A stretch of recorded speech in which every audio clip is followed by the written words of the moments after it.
Chris, 3 days down at the Tour de France. What have your first impressions been? I think we shouldn't be surprised really. It looked like it should be a fairly set pattern for the Tour, for the kick-off, and we've had little surprises every single day, and it keeps us interested. It's great. Weather's been great. I've got out my bike, so can't complain. Sure. I mean, the first stage, were you surprised with the final 10k of how things panned out in the end, the time gaps? Yeah, I think everybody, well, we shouldn't be really, should we? Because we know there's crashes in the first week of the Tour. We knew there'd be crosswinds.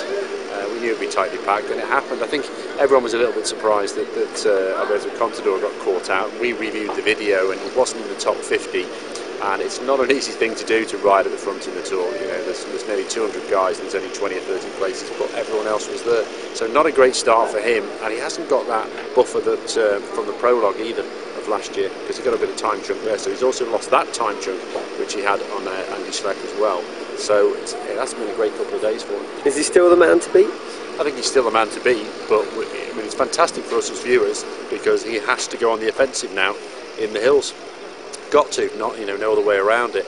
I think Andy Schleck's in great shape. I think we saw that in the finish on day one. It was a really gnarly finish.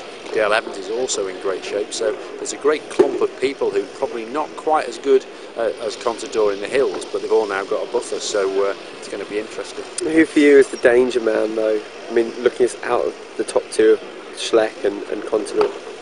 I think Andy Schleck's, it's going to be really close, and I think he might get it actually. He's ridden really well in his first couple of days. The bits that are normally his bugbear, he's worked hard on those. His time trialling is always going to be the problem. He's got one of those, so he also needs to keep the majority of the buffer that he's already got. How much time does he need, in fact, for the last time trial in Grenoble?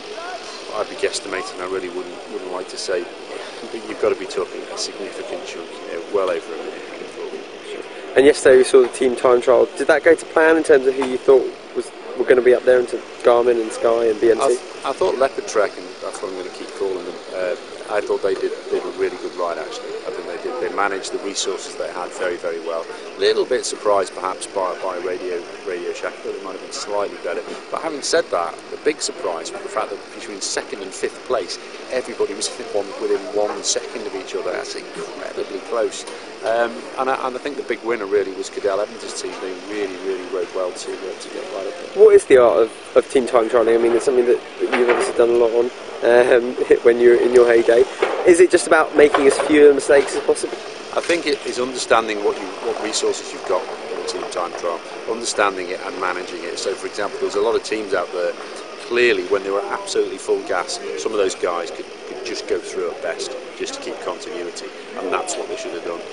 And other guys have got to go literally up to a minute turn, like Bradley Wiggins, to give them a rest. So real disparity in turns to make sure that the workload is relative to each individual. And I think the best teams did that well.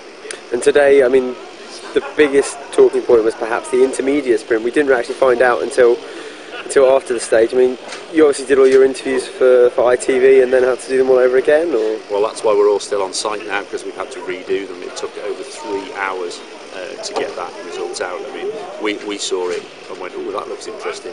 Rewound the tape and went, no, it's nothing. So we managed to review it in a few seconds, and I can't believe the technology isn't available. God, we're in a media centre here that the commissars couldn't see that as well. And the result itself, well, I think it's incomprehensible. They have a really, really hard job, the commissars. They've got to make decisions and they've got to stick to them. But that one, I just don't get it. Nobody's line was impeded.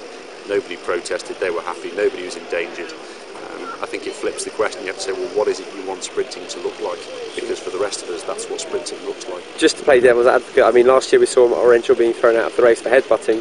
Cav, again, he used his head today. He did, to defend himself. It was actually Tor Hushoff who was coming across, and that was spotted by the commissar who we got an interview with.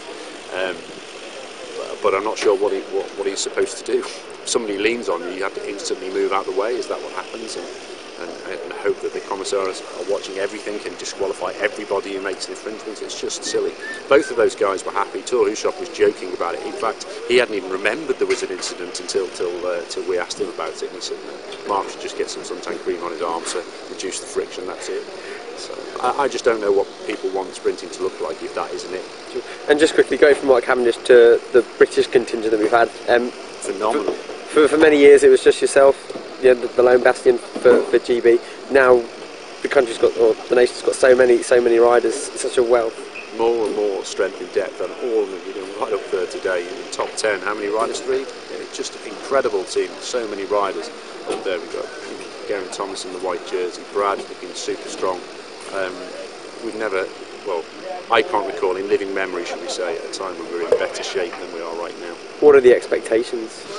There's a lot of expectations. I think it's more hopes, to be honest, than expectations.